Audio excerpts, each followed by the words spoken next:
Michigan man, the man who told us in December about how he felt that Harbaugh wanted to come back to Michigan, restore greatness, and then is the mission accomplished? Maybe he goes back to the NFL. Ladies and gentlemen, I'm Schefter.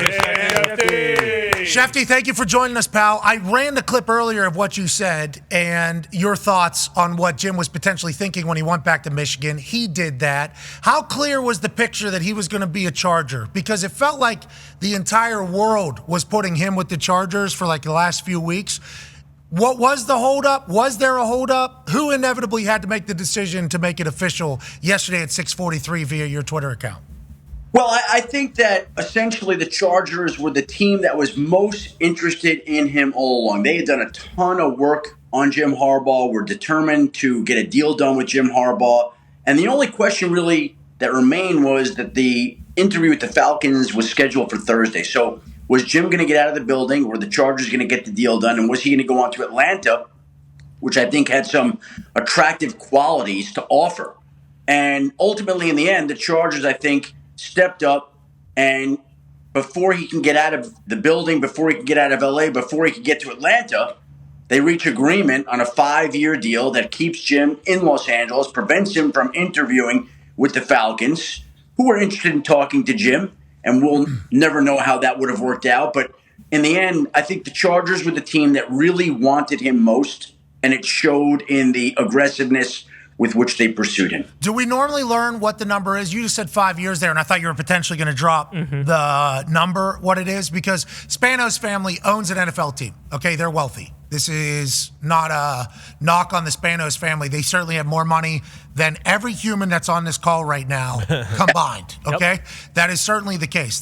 But they're not known to be they'll sit on it because they don't want to spend more money. That's kind of the MO about the Spanos. They're in somebody else's stadium. They're doing it like... So they had to really step up here, you think, financially to get Harbaugh? Or what do you think was the stepping up? Is it like you get more control over roster? How do you think they did step up to kind of land the deal here for the belle of the ball this coaching cycle, which was Jim Harbaugh?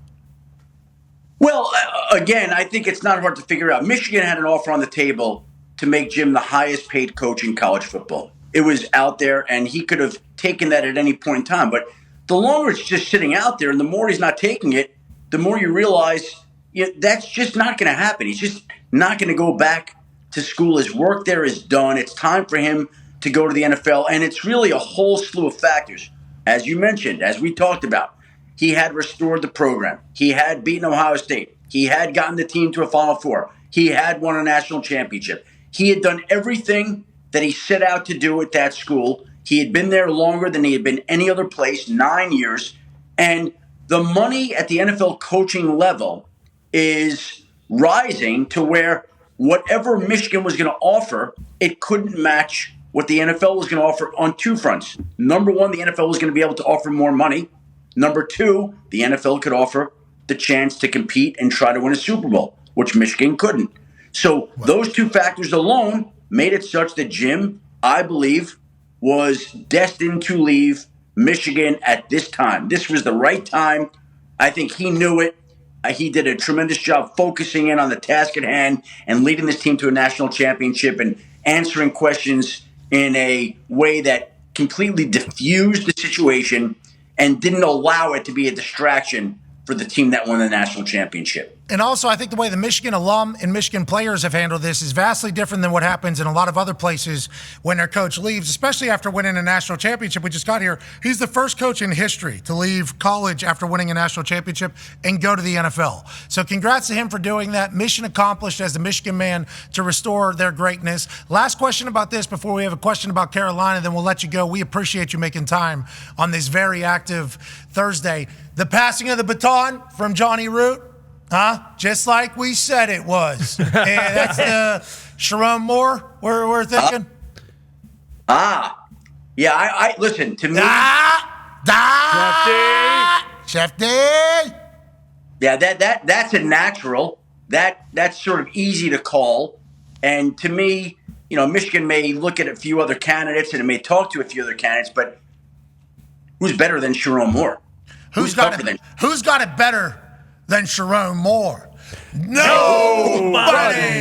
Who's got the greatest winning percentage, not only in Michigan history, but college football history. Sherrone Moore, 4-0. That's a good resume. And also, he loves Michigan. I mean, you saw in that interview afterwards how much he loves the program. I assume Michigan people will be pumped. Last question here, and it's not about this. We appreciate you, though. Yeah, Schefter, we were just talking about right before you came on how Morgan and Canales seem like a perfect fit as coach and GM. Our worry has always been, how is Tepper going to handle a first-time head coach as the owner? Are they going to do meetings again every Monday like he did with Frank Reich? How do you think that relationship is going to be? You know, you're bringing up Tepper and Dave Canales and Dan Morgan. And Dave, to me, the biggest, most important relationship in that organization now, and it's not close, is the one between Dave Canales and Bryce Young. Because this team mortgages its future on the quarterback that organization believes in and has the chance to grow into a good player.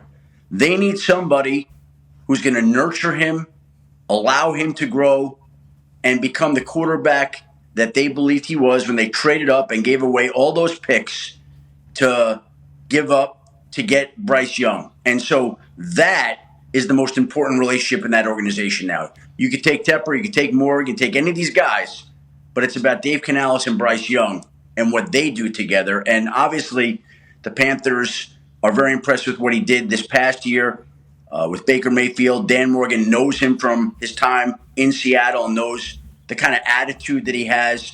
I didn't know this until yesterday, but Dave Canales is an author, too. He wrote a book about his relationship with his wife that some people have read, too. That's kind of interesting. I got to go read that. Some people have read. I love the way you describe that. I'm just letting you know that I have certainly not read this, but I learned of this yesterday. Canales, deep thinker, just like Dan Morgan, they're saying. And I understand that Canales and Bryce Young's success will alter how all the conversations go about the Carolina Panthers.